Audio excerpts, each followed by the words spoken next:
नमस्कार दोस्तों, आप सभी के स्टडी फॉर यूपीएससी पीसीएस में स्वागत है।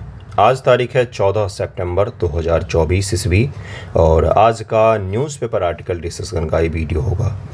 वीडियो में कई सारे इंपॉर्टेंट टॉपिक होंगे, साथ में आज या कल में 14-15 में आपका बीपीएससी का नोटिफिकेशन भी आ सकता है।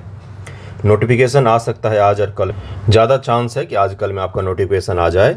और पदों की संख्या तो अच्छी खासी अभी तक सारे रिपोर्ट में, न्यूज़ में, सभी जगहों पर तो यही आ रहा है कि पद जो हैं वो 1000 से ज़्यादा हैं, जिसमें अच्छे जो पद होते हैं एसडीएम, डीवाईएसपी के, वैसे तो सारे ही पद अच्छे होते हैं, लेकिन जिसके लिए लोग ज़्यादा उत्सुकता रखते हैं एसडीएम, डीवाईएसपी, ये सब पद, इन पदों की संख्या भी अच्छी खासी होगी। तो नोटिफिकेशन आ जाएगा, उसके बाद फॉर्म भरने के लिए आपको समय मिलेगा। आपसे मैं ये बोलूँगा कि मैंने बताया था कि कौन कौन से डॉक्यूमेंट्स चाहिए, जैसे आपका 10th का मार्कशीट या कोई भी चीज़ चाहिए होता है डेट ऑफ बर्थ के प्रूफ के लिए, 10th का सर्टिफिकेट या मार्कशीट। उसके अलावा आपका जो बैचलर डिग्री होता है ना, बैचलर डिग्री, इसका फाइनल मार्कशीट चाहिए होता है या फिर सर्टिफिकेट चाहिए होता है। इशू नंबर, इशू डेट और सीरियल नंबर के साथ में चाहिए होता है। उसके अलावा अगर आप बिहार के हैं तो बिहार का आवासीय चाहिए होता है, और अगर आप किसी आरक्षण में हैं एससी, एसटी, ओबीसी, ईडब्ल्यूएस, तो उसका सर्टिफिकेट आपका चाहिए होता है। ये सब चीज़ें तैयार करके रख लीजिएगा, सही रहेगा आपके लिए, क्योंकि फॉर्म भरते समय इधर उधर जाना सही नहीं होता है। एग्ज़ाम का डेट भी नज़दीक है, इसलिए बाकी चीज़ों में आप समय ना गंवाएं, इसलिए इन सब चीज़ों को पहले से ही तैयार करके रखना चाहिए था आप। अगर आपका बैचलर डिग्री का फाइनल मार्कशीट और सर्टिफिकेट नहीं है, इन दोनों से कुछ ना कुछ एक चाहिए, तो आप फॉर्म नहीं भर पाएंगे। ठीक है। आवासीय अगर आप बिहार के हैं तो चाहिए, यूपी या किसी और स्टेट के हैं तो आपको आवासीय नहीं चाहिए। किसी भी राज्य के हों, फॉर्म आसानी से भर सकते हैं आप। फॉर्म आ जाएगा, उसके बाद मैं बता दूंगा, नोटिफिकेशन आएगा तो जो भी कुछ जैसा होगा। सुप्रीम कोर्ट का डिसीजन तो नहीं आया बिहार आरक्षण पर, लेकिन बात दरअसल में ये है ना कि उस नोटिफिकेशन जैसा भी चल रहा है कि नोटिफिकेशन सरकार जारी कर देगी बीपीएससी, और उसमें क्लॉज डाल देगी कि भाई सुप्रीम कोर्ट के आदेशानुसार परिवर्तन किया जा सकता है। यही चीज़ हो सकता है ना। तो इसको ध्यान में रखिएगा। शुरू करते हैं आज का न्यूज़पेपर डिस्कशन। एक छोटा सा इन्फॉर्मेशन और है कि अगर 71 बीपीएससी के लिए आप लोग सोच रहे हैं, कई सारे बच्चे देख रहे होंगे, अगर आपको answer writing, daily answer writing करना हो तो अभी से जुड़ जाइए। 20 सितंबर से शुरू हो रहा है, बेसिक से 6ठी के ज्योग्राफी से हम लोग शुरू करेंगे आंसर राइटिंग को। फिर उसमें एनसीईआरटी कंप्लीट करने के बाद जीएस1 और जीएस2 का आंसर राइटिंग होगा। कंप्लीट आंसर राइटिंग करेंगे तो मेंस आपका तैयार हो जाएगा। मेंस तैयार हो जाता है तो पीटी आपका अपने आप 80% ज़्यादा तैयार हो जाता है। इसलिए मैं आपको सजेस्ट करूंगा कि अगर आप 71 बीपीएससी के आंसर राइटिंग कर रहे हैं तो पढ़िए, पढ़ने के साथ में डेली एक आंसर तो अभी से लिखिए ही लिखिए। ये गलती मत कीजिएगा कि मैं पूरा सिलेबस पढ़ लूँगा तब फिर लिखूँगा, अभी तो मुझे कुछ आ नहीं रहा है। पढ़ने के साथ लिखेंगे तो ही सबसे बेहतर तरीका होता है। पढ़ने के बाद आपको लिखने का समय नहीं मिल पाएगा, उसके बाद आप फिर अलग ही मोड में तैयारी में चले जाएंगे। यही सही समय है, वैसे भी लेट हैं आप, यही सही समय है, जुड़िएगा ज़रूर। ओके, चलिए आगे बढ़ते हैं, देखते हैं न्यूज़ क्या क्या है यार। तो हेडलाइन में तो मैक्सिमम चीज़ें आपका पॉलिटिकल है। एक है छोटा सा न्यूज़ आपके लिए, क्या है, केजरीवाल तो जेल से बाहर आए हैं, ठीक है भाई। देखिए यहाँ पर दिया हुआ है कि पोर्ट ब्लेयर का नाम श्री विजयपुरम रखा गया है। क्या रखा गया बंधुओं? तो श्री विजयपुरम रखा गया है, विजयपुरम रखा गया है। क्यों रखा गया है इस तरह का नाम? अमित शाह जी ने जो ट्विटर पर ट्वीट किया था, प्रधानमंत्री मोदी ने भी ट्वीट किया था, उसमें उन्होंने औपनिवेशिक काल की पहचान बताते हुए पोर्ट ब्लेयर का नाम चेंज किया है।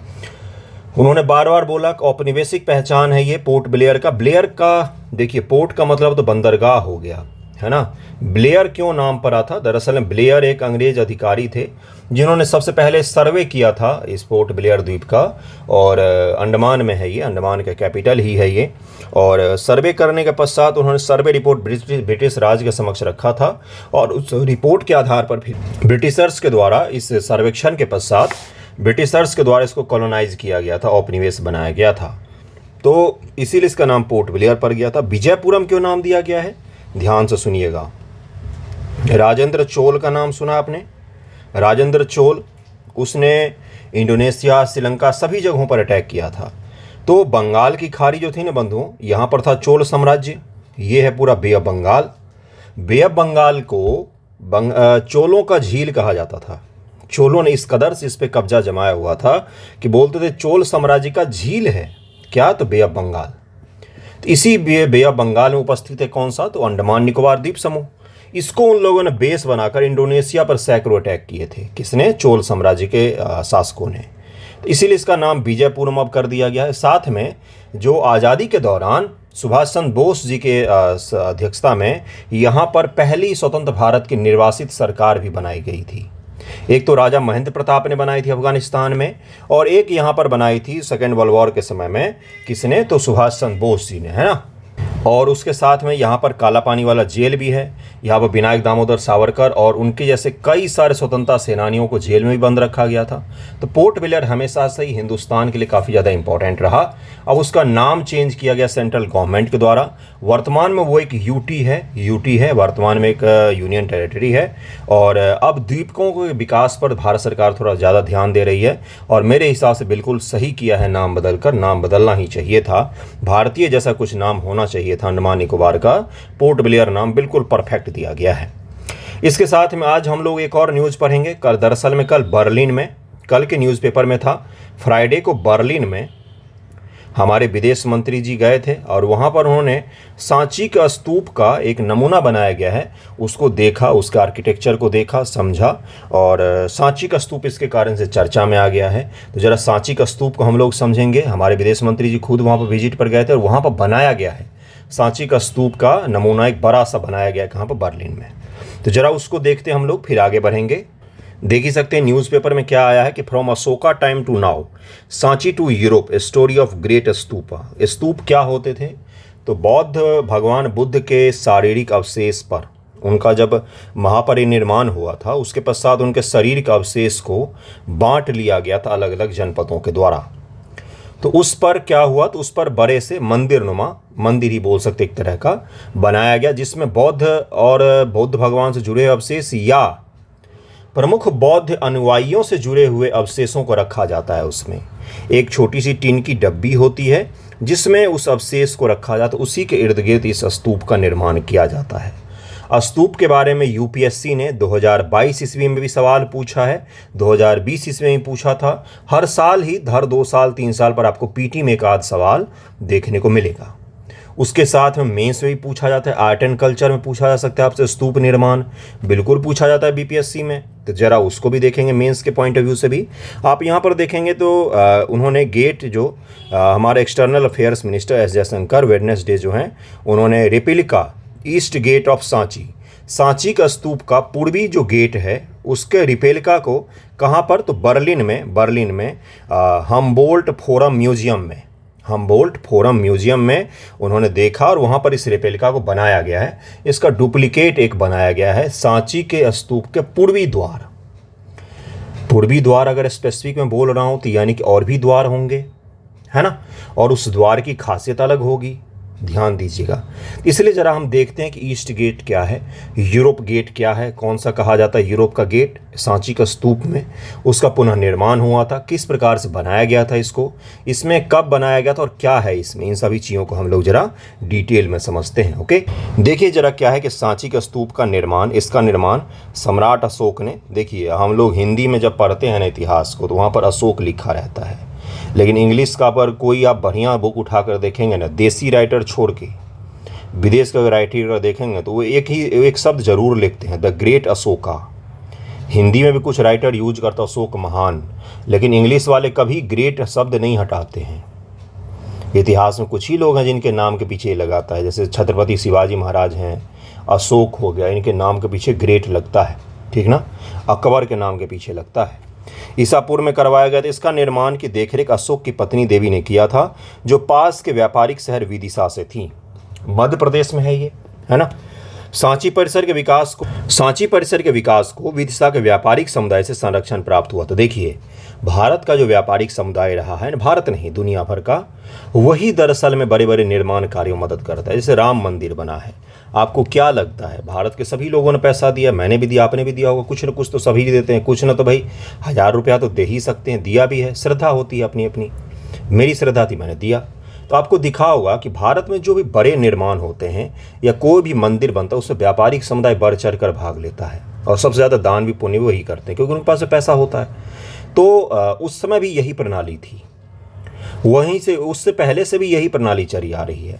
अगर आप किसी भी धार्मिक प्लेस को विजिट करेंगे तो वहाँ पर देखेंगे अलग अलग धर्मशाला बनाया जाता है अलग अलग व्यापारियों के नाम पर, है ना। तो ये क्या मैं बता रहा हूँ आपको कि इसमें विदिशा के जो लोकल व्यापारी थे उस समय, उन्होंने इसको बनाने में बहुत बड़ा योगदान दिया था। विस्तार दूसरी ईसा पूर्व शुंग काल के दौरान स्तूप को बलुआ पत्थर की पट्टी, एक परिक्रमा पथ और एक छत्र यानी कि छाता के साथ हर्मिका के साथ विस्तारित किया गया था। पहली शताब्दी ईसा पूर्व से दूसरी शताब्दी ईस्वी तक 4 पत्थर के प्रवेश द्वार या तोरण बनाए गए थे जो बौद्ध प्रतिमा, विज्ञान और कहानियों को दर्शाती विस्तृत नक्काशी से सुसज्जित थे। सांची स्तूप की पुनः खोज देखिए, उसके पश्चात से ये विलीन हो गया था क्योंकि हमें सम्राट अशोक का ही हिस्ट्री नहीं पता चला था। सम्राट अशोक नाम के कोई व्यक्ति थे, ये भी तो हमें ब्रिटिश काल में ही पता चला है ना।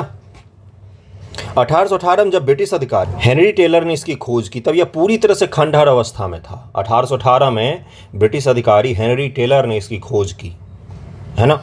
अलेक्जेंडर कनिंघम ने 1851 में सांची में प्रथम औपचारिक सर्वेक्षण उत्खनन का कार्य किया। इस व्यक्ति का बहुत बड़ा योगदान है अलेक्जेंडर कनिंघम का भारत के हिस्ट्री के निर्माण में। बहुत सारी चीज़ें ऐसी ऐसी दी हैं इन्होंने जिसके आधार पर हम अपना इतिहास लेखन पुनः लिख पाए हैं कि हमारा इतिहास कोई अभी का नहीं है, हम बहुत पुराने लोग हैं और सभ्य लोग रहे हैं। संरक्षण के प्रयास 1853 में भोपाल के सिकंदर बेगम ने महारानी विक्टोरिया के सांची के प्रवेश द्वार भेजने की पेशकश की, लेकिन 1857 के विद्रोह परिवहन संबंधी समस्याओं का प्रवेश द्वार हटाने की योजना में देरी हुई। 1868 बेगम ने फिर प्रस्ताव दिया लेकिन औपनिवेशिक अधिकारी ने इसे अस्वीकार कर दिया और यथास्थान संरक्षण का विकल्प चुना। बेगम साहब ने बोला महारानी विक्टोरिया को, हम आपका इसका द्वार उखाड़ कर भेज देते हैं, आप रख लीजिए। आप समझ ही सकते हैं बेगम और राजाओं की हालत उस समय की, है ना। चलिए आगे बढ़ते हैं। पेशकश करते रहते थे ये लोग। इस स्थल को इसकी वर्तमान स्थिति में 1910 के दशक में भारतीय पुरातत्व सर्वेक्षण ASI के महानिदेशक जॉन मार्शल द्वारा निकटवर्ती भोपाल के बेगमों से प्राप्त धनराशि से पुनः स्थापित किया गया। फिर निकटवर्ती भोपाल के बेगमों ने मदद किया और इसको पुनः स्थापित किया गया। मार्शल के प्रयासों से 1919 में उस स्थान पर कलाकृतियों को संरक्षित करने और संरक्षण का प्रबंधन करने के लिए संग्रहालय का निर्माण किया गया। म्यूजियम भी बनाया, पहले अलेक्जेंडर कनिंघम फिर जॉन मार्शल। बहुत बड़ा योगदान इन दोनों व्यक्तियों का। सांची का स्तूप की वास्तुकला, अब देखिए ये आपसे पूछा जाएगा एग्जाम में, आपसे अलग अलग ये जो आकार है, अंड है, हर्मिका है, छत्र है, यष्टि है, रेलिंग है, प्रदक्षिणा पथ है, तोरण है, इनमें डिफरेंस भी पूछे जाते हैं पीटी में। आपसे ये कह दिया जाएगा कि अंड का तात्पर्य होता है वह गुंबद के शीर्ष पर बनी हुई छतरी, ये गलत हो जाएगा। यह धरती पर बना एक अर्धगोलाकार टीला होता है, ये जो बड़ा सा टीला है इसको अंड कहा जाता है। ऊपर जो होता है छत्र, उसको छतरी कहा जाता है, उसको छत्र कहा जाता है, ठीक है। इसमें डिफरेंस ध्यान में रखिएगा। एग्जाम में स्तूप का फोटो बनाकर एरो डाल कर आपको क्या बताना पड़ता है कि इस भाग का क्या नाम है, ठीक है। अंड या धरती बना एक अर्धगोलाकार टीला होता है, मैं फोटो दिखाऊंगा। हर्मिका, टीले के ऊपर चतुर्भुज रेलिंग है, ऐसा माना जाता है कि भगवान का निवास स्थान है। यह गुंबद के शीर्ष पर बनी छतरी को छत्र कहा जाता है। यष्टि केंद्रीय स्तंभ है जो छत्र नामक तिहरे छत्रनुमा संरचना को सहारा देती है, ये केंद्र बना होता है, ओके। रेलिंग या स्तूप के चारों ओर लगी होती है, पवित्र क्षेत्र को सीमांकित करती है, पवित्र स्थान और बाहरी वातावरण के बीच भौतिक सीमा प्रदान करती है। प्रदक्षिणा पथ, ये तो मंदिर में भी होता है, प्रदक्षिणा पथ मंदिर के चारों तरफ जो घूमते हैं उसी प्रकार से इसमें भी होता है। परिक्रमा पथ भी कहा जाता है। यह स्तूप के चारों ओर पैदल मार्ग है जो भक्तों को पूजा के रूप में दक्षिणावर्त दिशा में चलने की अनुमति देते हैं, एंटी क्लॉकवाइज चलने की अनुमति देते हैं। तोरण बौद्ध स्तूप वास्तुकला में एक स्मारकीय प्रवेश द्वार या प्रवेश संरचना है। मेधी, यह उस आधार को संदर्भित करता है जो एक मंच बनाता है जिस पर स्तूप की मुख्य संरचना खड़ी होती है। जरा फोटो देख लेते हैं, देख ही सकते हैं आप, अलग अलग भाग को दर्शाया गया है, अलग अलग भाग को दर्शाया गया। कृपया इसको देखिए ध्यान से और एग्जाम में आपको इसी प्रकार से बनाना पड़ेगा, इसी प्रकार से आपका बनाना पड़ेगा। एग्जाम में फोटो और अलग अलग हिस्सों को आपको दिखाना पड़ेगा, ठीक है। प्रवेश द्वार को तोरण कहा जाता है, प्रवेश द्वार को तोरण कहा जाता है। आप देख सकते हैं ये ईस्ट तोरण है, ये वेस्ट है, ये आपको साउथ है और उस तरफ नॉर्थ तोरण होगा। दिख रहा है आपको, प्रवेश द्वार तोरण कहलाती है। यूनेस्को द्वारा 1989 में इसको विश्व धरोहर स्थल के रूप में अंकित किया गया है। 1989 ईस्वी में यही फैक्ट पूछ लेगा आपसे कि हाल ही में सांची का स्तूप को हम्बोल्ट म्यूजियम उसके पूर्वी द्वार का रेप्लिका बनाया गया। सांची का स्तूप को कब यूनेस्को हेरिटेज में शामिल किया गया था, मैं ही पूछ लूँगा आपसे, बताइए कब किया गया था। 1989 ईस्वी में। सांचू स्तूप के प्रवेश द्वार की मुख्य विशेषता क्या है? अब प्रवेश द्वार के बारे में जरा समझिए। निर्माण, 4 दिशा के उन्मुख 4 प्रवेश द्वार का निर्माण पहली शताब्दी ईसा पूर्व में किया गया था। चारों दिशा में 4 प्रवेश द्वार हैं। आपसे एग्जाम में देगा कि 10 दिशाओं में 10 प्रवेश द्वार बनाए गए हैं। क्या केवल सम्राट अशोक के निर्माण काल में ही चारों के चारों दीवार का? नहीं, चारों का निर्माण अलग अलग समयावधि में हुआ है। सातवाहन राजवंश के शासन के दौरान कुछ दशकों की अवधि प्रवेश द्वार का निर्माण किया गया था। एक ईस्वी के आसपास निर्माण हुआ है, जबकि तीसरी शताब्दी ईसा पूर्व के आसपास में सम्राट अशोक शासक थे वहाँ के। संरचना, ये प्रवेश द्वार 2 वर्गाकार स्तंभों से बने हैं जो सर्पिलाकार किनारों वाले 3 घुमावदार वास्तुशिल्प या बीम से युक्त एक अधिरचना को सहारा देते हैं। उत्कीर्ण स्तंभ और वास्तुशिल्पों को सुंदर उभरी हुई आकृति तथा मूर्तियों से सुसज्जित किया गया है। मतलब कि जैसे ये द्वार है, तोरण द्वार। दिल्ली में एक म्यूजियम है, अम्बेडकर म्यूजियम है। दिल्ली में अम्बेडकर म्यूजियम है ना, सिविल लाइंस के पास में। तो वहाँ पर अगर आप आएंगे तो वहाँ पर भी एक छोटा सा रेप्लिका बनाया गया उस म्यूजियम में, वहाँ पर भी आप देख सकते हैं। ठीक है, बाकी फ़ोटो देखिए सांची का स्तूप का, और उसका फ़ोटो HD में देखेंगे तो आपको स्पष्ट दिख जाएगा सारा कुछ। देखना चाहिए भाई, एग्ज़ाम में आप एक्सप्लेन करने के लिए आर्ट एंड कल्चर हमेशा कलर्ड पढ़ना चाहिए। फ़ोटोकॉपी पढ़ते हैं तो उसमें भी कलर फ़ोटोकॉपी वाला पढ़िए, क्योंकि कई बार कलर भी पूछे जाते हैं PT एग्जामिनेशन में। जैसे आपसे पूछेगा लाल बलुआ पत्थर से निर्मित किया गया है या संगमरमर से निर्मित किया गया है, यह पढ़ने की ज़रूरत है ही नहीं। फ़ोटो देखा समझ गए कि ये लाल है तो लाल बलुआ पत्थर से होगा, है ना। इसमें साल भंजिका, एक प्रजनन प्रतीक जिसे वृक्ष की शाखा को पकड़ती हुई यक्षी दर्शाया गया। यक्ष और यक्षी, हाथी, पंख वाले शेर, मोर शामिल है। हालांकि ये द्वार बुद्ध के मानव रूप का प्रतिनिधित्व नहीं करते हैं। दार्शनिक महत्व क्या है? अब हर आर्ट एंड कल्चर के पीछे, हर कल्चर के पीछे, हर आर्ट के पीछे एक फिलॉसफी होती है। क्या ये ऐसे ही मैं कह रहा हूँ? UPSC मेंस में सवाल पूछा गया कि भारत की जो फिलॉसफी है वो भारत के आर्ट एंड कल्चर को दर्शाती है, या भारत के आर्ट एंड कल्चर भारत के फिलॉसफी को दर्शाती है। UPSC मेंस का सवाल मैं कह रहा हूँ आपसे। अब इसको आप कैसे दर्शाएंगे? तो हर आर्ट के पीछे एक फिलॉसफी होती है। जब मैंने आर्ट एंड कल्चर लिखवाया था तो मैंने उसमें बोला था कि जब आप लिखते हैं कि भाई स्तूप का निर्माण हुआ या फिर मंदिर का निर्माण हुआ, तो उसके पीछे के दर्शन को भी लिखा कीजिए। बिना दर्शन को लिखे आप केवल फिलॉसफी को लिखे हुए केवल संरचना बताकर आगे नहीं बढ़ सकते हैं। 3 घुमावदार आर्किटेक्ट या बीम का निम्नलिखित दार्शनिक महत्व है। ऊपरी प्रस्तरपाद यह 7 मानुषी बुद्ध के पिछले अवतार का प्रतिनिधित्व करता है। मध्य वास्तुशिल्प, इसमें महाप्रयाण के दृश्य को दर्शाया गया है, जब राजकुमार सिद्धार्थ ज्ञान की खोज में तपस्वी के रूप में रहने के लिए कपिलवस्तु छोड़ गए थे। प्रतीक है, हर जो चीज़ उसमें बना हुआ है वो किसी न किसी फिलॉसफी के कारण बना हुआ, उसके पीछे कुछ दर्शन निहित है, कुछ कारण निहित है। ठीक है। नीचला प्रस्तरपाद, इसमें सम्राट अशोक के बोधि वृक्ष के पास जाते हुए दिखाया गया, जिससे नीचे बुद्ध को ज्ञान की प्राप्ति हुआ था। इसमें जो निचला प्रस्तरपाद बनाया गया है, इसमें सम्राट अशोक जो है उस बोधि वृक्ष के पास में जा रहे हैं, जिसके नीचे भगवान बुद्ध को ज्ञान की प्राप्ति हुई थी। ठीक है, ये टॉपिक समझ में आ गया। सांची स्तूप का दर्शन, उसका अलग अलग हिस्सा कब बनवाया गया, क्या केवल एक ही शासक का निर्माण में पूरा हाथ है? नहीं, एक ही शासक का नहीं है, अलग अलग शासकों का भी है।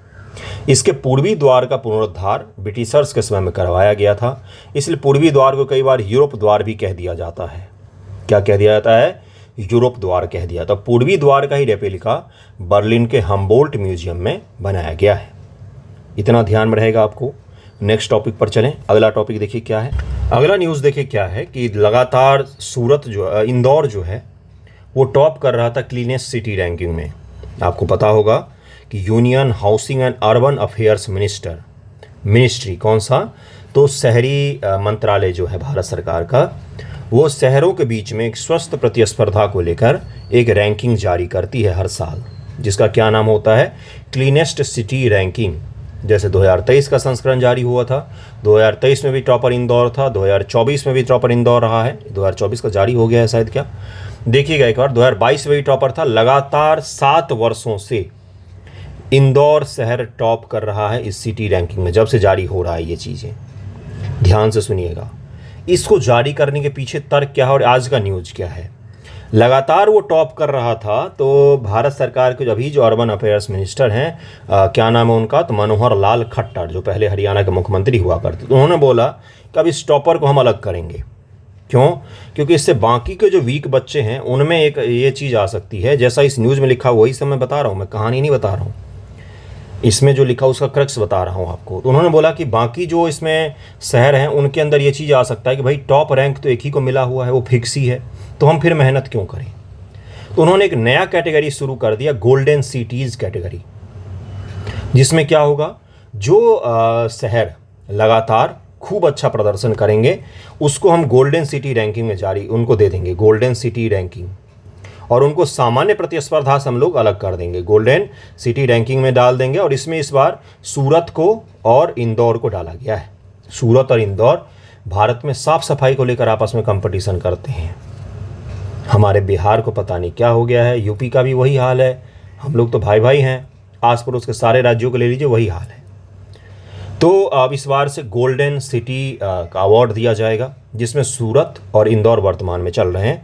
ये दोनों एक दूसरे से प्रतिस्पर्धा करते हैं। दोनों, सूरत कभी भारत का सबसे गंदा शहर हुआ करता था, इंडस्ट्रियल टाउन है, आपको पता होगा, सबसे गंदा शहर हुआ करता था। लेकिन सूरत को उस समय के प्रधानमंत्री, वहाँ अभी जो वर्तमान प्रधानमंत्री हैं वो उस समय के मुख्यमंत्री थे नरेंद्र मोदी जी, उनके सरकार ने ही चैलेंज उठाया था, भाई सूरत को साफ़ करेंगे हम। और वाकई देखिए आप उसका क्या है आज कंडीशन। तो अब इस प्रतिस्पर्धा में अलग कर दिया जाएगा, एक नई रैंकिंग जारी की जाएगी, नए तरीके से होगा, जनरल कंपटीशन अलग होगा और इनके बीच में अलग होगा। तो गोल्डन सिटी में अब जारी हो जाएगा, जिसमें अभी वर्तमान में इंदौर और सूरत आ सकता है। वर्तमान में कौन कौन सी रैंकिंग जारी होती है, तो 2016 में इसको लॉन्च किया गया था, आपको पता होगा 2016 में लॉन्च किया गया था क्लीनेस्ट सिटी रैंकिंग को, क्लीन सिटी रैंकिंग को 2016 में लॉन्च किया गया था। तब से 7 संस्करण जारी हुए हैं, 2024 वाला शायद नहीं आया, अगर मैं भूल रहा हूँ तो मुझे सही कर दीजिएगा। तो 7 साल टॉपर कौन रहा है, इंदौर रहा है। अभी वर्तमान में कौन कौन से कैटेगरी होते हैं, एक होता है लार्ज टाउन में, आपने देखा होगा कि बड़े शहरों में कौन सा सबसे साफ शहर है, उसके बाद स्मॉल टाउन में है, एक है बिग सिटी में, स्मॉल टाउन में है, गंगा के किनारे वाले साफ शहर कौन कौन से हैं आपने देखा होगा। उसके बाद देखा होगा कैंटोनमेंट, छावनी में कौन सी सबसे साफ छावनी है। इस प्रकार से रैंकिंग जारी की जाती है। तो ये रैंकिंग में अब थोड़ा सुधार किया गया है। मंत्रालय कौन सा है, तो ये भी ध्यान रखिएगा, मंत्रालय कौन सा है, तो अर्बन मिनिस्ट्री है। इसके साथ साथ WHO ने भी ये कहा था कि भारत में सैनिटेशन के कारण से मृत्यु दर में थोड़ी सी कमी हुई है। आपको मैंने समझाया भी था कि बच्चों की मृत्यु दर में कमी देखी गई है, जिसमें सैनिटेशन एक बहुत बड़ा प्रमुख भूमिका निभा रहा है। तो इसको ज़रा ध्यान रखिएगा। इसके साथ साथ WHO ने ये भी कहा है कि इस स्वच्छ भारत के कारण से लगभग में 93% जो महिलाएं हैं उनको टॉयलेट का एक्सेस हो पाया है। ये बहुत बड़ी चीज़ है, आप ज़रा समझिएगा इसको सेंसिटिव होकर, तो आपको लगेगा कि हमारे देश में टॉयलेट तक की मूलभूत विशेषता जो होनी चाहिए, हर जगह पर होनी चाहिए, मूलभूत एक इंफ्रास्ट्रक्चर होना चाहिए, वो आज भी अवेलेबल नहीं हो पा रहा था पुरुष महिला किसी को भी। तो चलिए इसको समझिएगा, याद रखिएगा। हम लोग नेक्स्ट टॉपिक पर चलते हैं। अगला टॉपिक है लॉस एंड डैमेज फंड, जरा उसको समझेंगे कि क्या होता है, उसके पश्चात नेक्स्ट पर चलेंगे। देखिए क्या है कि हाल ही में केरल के वायनाड जिले में विनाशकारी भूस्खलन के बाद जलवायु परिवर्तन संयुक्त राष्ट्र फ्रेमवर्क UNFCCC यही तो है जो COP आयोजित करवाता है। लॉस एंड डैमेज के माध्यम से मुआवजे का दावा करने के लिए उपराष्ट्रीय संस्थान की पात्रता के संबंध में एक महत्वपूर्ण चर्चा शुरू हो गई है। वायनाड में आपको पता ही है कि भयानक स्तर का, एक्सट्रीम स्तर का लैंडस्लाइड देखा गया, पूरा स्वैप ऑफ कर दिया किसको, तो पूरा 2 गांव होते बड़े बड़े, उनको ही साफ कर दिया इस लैंडस्लाइड ने। बहुत लोगों की मृत्यु हुई है, आंकड़े और बढ़ ही रहे हैं, है ना। तो उसके पश्चात से लॉस एंड डैमेज फंड जो है चर्चा में आ गया है। जरा समझेंगे क्या है। केरल के वायनाड जिले में भारी वर्षा और संवेदनशील पारिस्थितिक स्थितियों के कारण आपको पता ही है कि भूस्खलन की घटना हुई। चूरल, माला और मुंदकई गांव में भूस्खलन के कारण कम से कम 144 लोगों की, ये गलत आंकड़ा है, 300 से ज़्यादा लोगों की मृत्यु हुई है। ये भी 300 आंकड़ा भी कम बता रहा हूँ मैं। 24 घंटे में 140 मिलीमीटर से अधिक की वर्षा, मृदा गीली होने और चट्टान के साथ उसका जुड़ाव कमज़ोर होने के कारण वहाँ पर भूस्खलन हुआ। और भारत सरकार ने पहले ही रेड अलर्ट दिया था, केरल गवर्नमेंट को ये बताया था कि यहाँ पर भूस्खलन हो सकती है, कृपया करके आप पहले ही कदम उठाइए। NDRF की टीम भी वहाँ पर मौजूद थी, उसको ये भी बोल दिया गया था कि भूस्खलन हो सकती, कृपया वहाँ से खाली करवाइए। लेकिन आपको पता ही है सरकारी उदासीनता और इग्नोरेंस के कारण से इतने सारे लोगों की मृत्यु हुई है। लॉस एंड डैमेज फंड क्या होता है, अब यहाँ से आपसे PT में सवाल पूछा जा सकता है। मेंस में जब आपदा प्रबंधन से एक सवाल आती है ना, आपके मेंस एग्जामिनेशन लॉन्ग फॉर्मेट अक्सर आपदा प्रबंधन से पूछा जाता है। एक सवाल रहता है, एक सवाल इकोलॉजी से और आपदा प्रबंधन से गारंटेड होता है BPSC में, तो वहाँ पर ये पूछा जा सकता है। स्थापना कब हुआ था इस फंड का? तो लॉस एंड डैमेज फंड की स्थापना 2022 में मिस्र में आयोजित COP 27 में UNFCCC कॉन्फ्रेंस ऑफ पार्टीज में की गई थी। COP 27 कहाँ पर हुआ था? तो मिस्र में हुआ था 2022 में, और वहीं पर लॉस एंड डैमेज फंड की स्थापना हुई थी, जिसका उद्देश्य क्या था कि जलवायु परिवर्तन के कारण आर्थिक और गैर आर्थिक दोनों तरह के नुकसान से पीड़ित क्षेत्रों की वित्तीय सहायता प्रदान करना। जलवायु परिवर्तन के कारण से लैंडस्लाइड हुआ है, ये भी तय है। क्यों भाई, ये कैसे हुआ? जलवायु परिवर्तन के कारण अरब सागर जो है वो गर्म हो गया है, उसका टेम्परेचर बढ़ रहा है। इसलिए भारत के पूर्वी तट पर और भारत के जो केरल राज्य हैं, गुजरात है, इन सब जगहों पर आपने साइक्लोन की भी ज़्यादा देखा होगा। और उसके साथ साथ मैंने आपको ये समझाया था कि वर्षा की तीव्रता क्यों बढ़ी, क्योंकि जलवायु परिवर्तन के कारण वहाँ पर जितना वर्षा होना चाहिए था उससे ज़्यादा वर्षा हुई, कुछ ही देर में हुई, जिसके कारण से वहाँ पर लैंडस्लाइड की घटना घटित हुई। तो ये नितांत रूप से बिल्कुल सीधा सीधा किसका केस है? तो जलवायु परिवर्तन के कारण से डैमेज का केस है। तो इसलिए हमें मिलना तो चाहिए। यह कोष चरम मौसम की घटनाओं, धीमी गति से होने वाली प्रक्रियाओं जैसे समुद्र के बढ़ते जलस्तर से होने वाले नुकसान की क्षतिपूर्ति करता है। ये तो सीधा सीधा सा दिख रहा है भाई। एक्सट्रीम वेदर कंडीशन अगर क्रिएट होता तो आप दोगे, तो अब इससे ज़्यादा एक्सट्रीम क्या होगा कि 2 गाँव ही पूरे साफ हो गए। शासन LDF का संचालन गवर्निंग बोर्ड द्वारा किया जाता है, जो निम्नलिखित के लिए जिम्मेदार होता है। किसके द्वारा इसको मैनेज किया जाता है? कोष के संसाधन का आवंटन का निर्धारण करना। विश्व बैंक इसका अंतरिम ट्रस्टी के रूप में काम करता है, वर्ल्ड बैंक इसका ट्रस्टी है। पैसा देखरेख करने का काम कौन करता है? तो वर्ल्ड बैंक करता है। गवर्निंग बोर्ड द्वारा वर्तमान में फंड के संसाधनों तक पहुंच को सुविधाजनक बनाने के लिए तंत्र विकसित किया जा रहा है। इससे प्रत्यक्ष अभिगम, छोटे अनुदान, त्वरित संवितरण विकल्प वगैरह भी शामिल है। चिंताएं क्या क्या है? इसके लक्षित उद्देश्य के बावजूद इस बात की चिंता बनी हुई है कि LDF loss and damage fund सहित जलवायु कोष की गति इतनी धीमी है कि आपदा के बाद तत्काल उन तक पहुंच संभव ही नहीं है। तो फिर बनाया किस लिए है? अगर आपदा के बाद इससे संभव ही नहीं है तुरंत एक्सेस करना, आपदा के समय तो हमें तुरंत रिलीफ चाहिए होता है। तो अब लोग जो वहाँ पर थे वो कैंपों में रह रहे हैं, जिनके पास घर नहीं है रहने को, उनको तो तुरंत घर चाहिए ना। उनको आप 5 साल बाद दोगे तब तक वो खुद कुछ जुगाड़ कर लेंगे। तो रिलीफ तो तुरंत चाहिए होता है ना। ये तो ऐसा थोड़ी ना है कि आप 5 साल बाद इशू कर रहे हो दुनिया भर का झौर झंझट के बाद। ऐसा तो नहीं होना चाहिए ना। तो ये चीज़ इसमें है कि भाई उन तक पहुँच ही संभव नहीं है, तो फिर बनाया क्यों गया है? यह मुद्दा उपराष्ट्रीय स्तर पर स्थानीय समुदाय के लिए विशेष रूप से गंभीर है। यह अनुमान लगाया जा रहा है कि LDF को अपने संसाधनों तक समय पर पहुंच सुनिश्चित करने में इस प्रकार की चुनौतियों का सामना करना पड़ सकता है और कर ही रही है। जलवायु वित्त में भारत की क्या भूमिका रही है? 2019-2023 के दौरान मौसम संबंधी आपदाओं के कारण 56 बिलियन अमेरिकी डॉलर से अधिक का नुकसान हुआ है भारत को। 56 बिलियन USD। कितने सारे उद्योगपतियों की संपत्ति मिल जाएगी इसमें? इतने का नुकसान हुआ है 2019 से 2023 के दौरान भारत को, पिछले 5-6 सालों में। आप समझ सकते हैं। भारत की राष्ट्रीय जलवायु कार्रवाई नीति बजट में अनुकूलन के बजाय सामान्य प्रयासों पर अधिक जोर देती है। केंद्रीय बजट 2024 के अनुसार सरकार जलवायु अनुकूल और समन के लिए पूंजी की उपलब्धता बढ़ाने हेतु जलवायु वित्त के लिए वर्गीकरण तैयार करेगी किया नहीं, अभी भी करेगी, है ना। और अभी भी जो इसमें बताया गया कि दिशा निर्देश का ही अभाव है, SOP ही नहीं बनाए गए हैं अपने पास में, गाइडलाइन ही नहीं है अपने पास में अभी। तो जलवायु वित्त के संबंध में भारत की पहलों में शामिल है। कौन कौन से पहल है भाई? तो जलवायु परिवर्तन हेतु राष्ट्रीय अनुकूल कोष बनाया गया है, राष्ट्रीय स्वच्छ ऊर्जा कोष है, राष्ट्रीय अनुकूलन कोष। इसकी स्थापना 2014 में 100 करोड़ रुपए की धनराशि के साथ की गई थी, जिसका उद्देश्य आवश्यकता और उपलब्ध धन के बीच में अंतर को कम करना था। इसी उद्देश्य से किया गया था। तो मतलब भारत सरकार को ये जो अंतर्राष्ट्रीय स्तर का UNFCCC का लॉस एंड डैमेज फंड है, उसके लिए भी जोर लगाना चाहिए कि भाई किस दिन के लिए इस फंड को रखा है आपने। अगर इससे बड़ी घटना भी हुई है क्या हाल फिलहाल में कहीं पर, इतनी बड़ी घटना में आप मदद नहीं कर रहे हैं, तो फिर इस फंड का रख के क्या फ़ायदा? ठीक है, तो इसको ज़रा याद रखिएगा। नेक्स्ट देखिए क्या है। अगला न्यूज़ वही है जो मैंने आपको सबसे शुरुआत में ही पढ़ाया। क्या पढ़ाया था मैंने आपको? पोर्ट ब्लेयर के बारे में बताया। तो यही ब्लेयर वही थे। उसके बाद से 799 ईस्वी में इन्होंने अपना सर्वे रखा था और उसके पश्चात से इसको कंपनी ने डिसाइड किया कॉलोनाइज किया जाए।